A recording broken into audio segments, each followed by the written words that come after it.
Bonjour à toutes et à tous, bienvenue sur Grand Lille TV, nouvelle édition du journal de la rédaction ce lundi 18 mars. Voici tout d'abord vos prévisions météo. On devrait bénéficier d'un temps sec et dégagé en ce début de semaine. Le soleil sera bien présent partout aujourd'hui dans la région, même si les perturbations nuageuses viendront par moments couvrir le ciel. Beaucoup moins de vent enfin annoncé pour les prochains jours et des températures en baisse. 9 à 10 degrés de prévu aujourd'hui pour les maximales dans la région. À la une de cette édition d'abord, à 2 jours du printemps, alors que les premières allergies au pollen se manifestent, voici le nouvel outil d'Atmo Hauts-de-France référençant les 26 pollens d'arbres et de fleurs présents dans la région. Baptisée Pollinaire, la page permet de connaître en temps réel l'avancée de ces allergisants. En effet, la floraison et donc la pollinisation de certaines espèces ne survient pas en même temps selon que l'on trouve sur le littoral Côte d'Opale ou à Lille, d'où l'intérêt de suivre en direct la progression des pollens. Notez que la réussite de ce site est liée directement à l'action du public, aux bénévoles qui recensent chez eux, dans leur jardin, le type de fleurs et donc de pollen présent. Vous pouvez d'ailleurs, si cela vous intéresse, vous inscrire sur le site d'Atmo et vous recevrez une loupe et un manuel pour comprendre la démarche. Explication au micro de Vincent Vieillard. Nous, ce qu'on recherche en ce moment, c'est recruter des bénévoles sur toute la région pour quadriller le territoire au maximum, avoir le maximum de personnes qui vont observer ces pollens. Ça ne demande pas un temps important, ce n'est pas très chronophage. Il faut s'inscrire sur le site, c'est assez simple. Ensuite, une fois qu'on a validé l'inscription, les personnes vont pouvoir identifier les plantes qu'elles veulent surveiller. Alors ça peut être un seul arbre, ça peut être plusieurs arbres.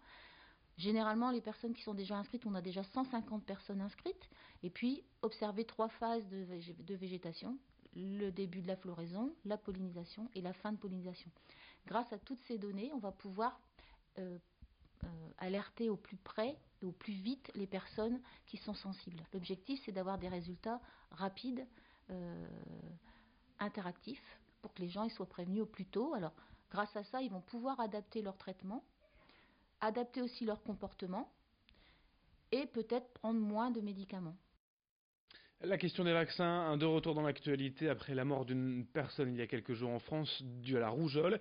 Une situation inacceptable selon la ministre de la Santé Agnès Buzyn qui en a profité pour regretter les manquements en termes de vaccination aujourd'hui encore.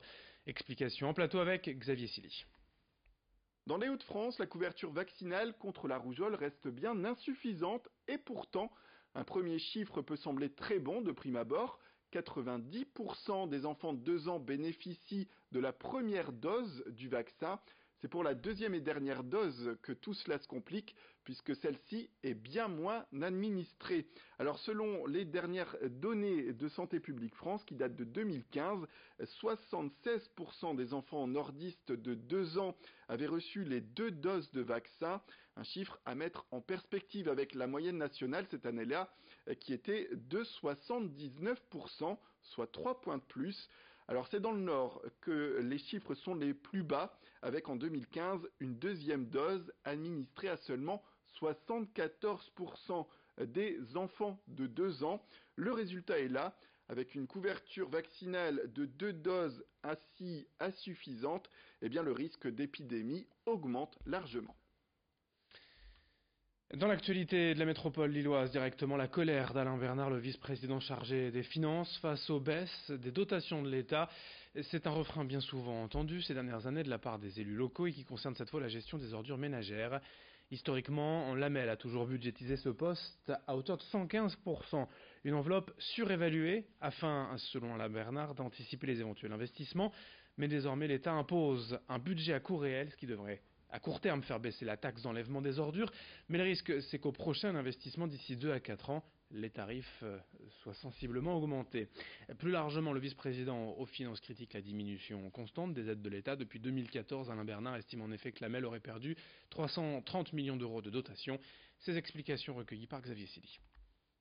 Si on continue cette façon de faire, on va avoir des ressources qui vont diminuer année après année, et soit 2 solutions, soit on revoit des dépenses publiques, on allège nos dépenses publiques à hauteur des bases de dotation, soit on s'endette et une collectivité qui est endettée tient pas la route très très longtemps et in fine va déposer le bilan.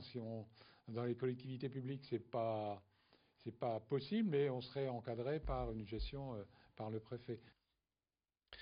Au Palais des Beaux-Arts de Lille, ce week-end avait lieu la présentation des plans en relief rénovés. Depuis une vingtaine d'années, le musée détient 14 maquettes représentant 14 villes du nord de la France, de Belgique et des Pays-Bas. Ces plans en relief ont été réalisés à des fins militaires au XVIIe siècle. Leur toute récente restauration a permis de leur offrir une nouvelle jeunesse dans une salle présentant un nouvel éclairage. Ces œuvres étant faites de bois, de papier aquarelle et de poudre de soie, une lumière tamisée est nécessaire. Pour les visiteurs, des outils interactifs ont été ajoutés, histoire aussi d'intéresser les enfants. Lille, Calais, Gravelines, Berg ou encore Tournai, Namur et Maastricht en miniature, c'est au Palais des Beaux-Arts, nouvelle version. Explication au micro d'Idil Gunay. On a tout de suite imaginé que les plans pouvaient amuser, intéresser les enfants. Ils n'ont pas la même vision que nous, mais ils sont tout simplement plus petits. Et donc on a 2 couloirs qui leur sont réservés, mais bon, les adultes peuvent aussi y aller, avec des marchepieds qui leur permettent d'avoir la vue d'un adulte. Et puis pour la première fois, on a aussi intégré à cette grande salle, qui fait près de 1900 mètres carrés, un espace pédagogique, un espace de jeu, avec des caplas, avec toutes sortes de jeux de construction. Voilà, donc l'espace a été aussi pensé à la fois dans les dispositifs, mais aussi dans les discours pour les enfants. On termine avec la rénovation également de 26 corons de mineurs à Lens en hôtel de luxe. L'établissement a ouvert il y a peu après 2 ans de travaux. C'est une vraie demande des professionnels du tourisme. Touristes français et étrangers sont de plus en plus nombreux à visiter le Louvre-Lens. Le bar-restaurant ouvert à tout ça, ainsi pour vocation de régaler la clientèle d'affaires, mais aussi les habitants du coin avec un positionnement bistronomie. Cet hôtel classé 4 étoiles a donc été construit, je vous le disais, en lieu et place d'anciennes maisons de mineurs. De ces corons, il reste d'ailleurs la structure et la brique dans un style désormais épuré et chaleureux. Présentation des lieux au micro d'Idil Gunay. Les autocars déposent les visiteurs au musée et puis ils les reprennent juste après la visite et ils les amènent dormir sur d'autres villes comme Lille, Arras, où il y a des structures d'hébergement qui répondent aux critères de confort d'aujourd'hui. Nous étions très très attendus et par le musée et par la ville, la mairie, et puis l'office du tourisme également. Il y avait une réelle attente et un réel dynamisme. Il manquait plus qu'une chose, c'était une structure d'hébergement permettant d'héberger tous les clients, tous les touristes qui vont aller démarcher sur les pays étrangers et faire connaître Lens autrement que par des histoires de mineurs. Très rapidement, outre la défaite du LOSC vendredi soir en Ligue 1-0 face à Monaco, notez également la défaite de Tourcoing en volleyball en Ligue A 3-0 à domicile face au leader Tours. Défaite aussi pour Lille en basket en Pro B 76-87 face à Saint-Chamond.